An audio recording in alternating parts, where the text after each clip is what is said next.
Streaming games is surprisingly tough to do well. Not only do you have to play the game and talk, but be entertaining, monitor and moderate the chat, and all while keeping dead air to a minimum.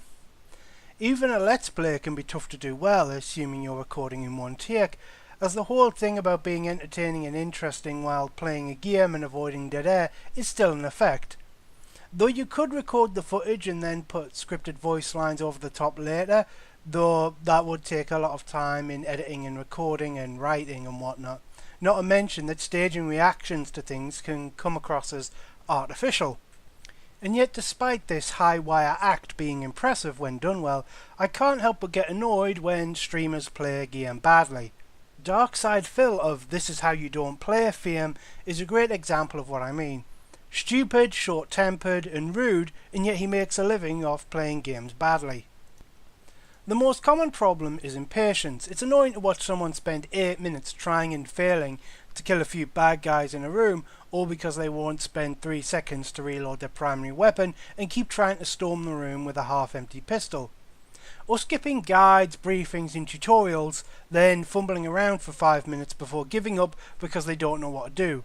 Something made even more frustrating when it's obvious to me, such as avoid the lasers or use the map to start a mission. But instead they keep running into the lasers, dying and complaining that the game is bad, or running around the war room pressing every computer that there is, wondering how to start the game. But one aspect about this kind of behaviour I don't like are the 30-second playtests. This is where they boot up a game, play it for a minute or less, then call the game crap and quit. This kind of attitude makes sense for shovelware crap, where it's immediately obvious there's nothing of value and barely any effort was put into the game. But other times that doesn't seem to be the case. Just to be clear, I'm someone that thinks games should be entertaining from the start.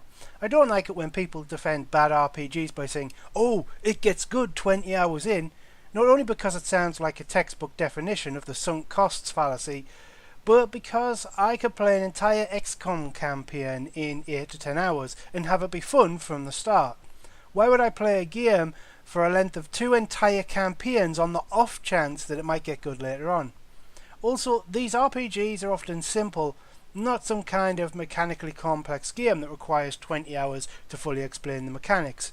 Games like Endless Space 2, XCOM 2 and the board game Twilight Imperium are way more complicated than any JRPG I've played. Same goes for the story. Angsty Teen Kills God does not require 60 hours of setup. It's not like Alpha Protocol or Fallout where there are all these factions with overlapping motivations and goals. Anyway, the point is, I think that games should be entertaining from the start. But even I think there's a line between a game taking too long to get going and someone being impatient. Imagine if someone turned off Silent Hill 2 after 30 seconds because he wasn't shooting Pyramid Head in the face with a shotgun by that point.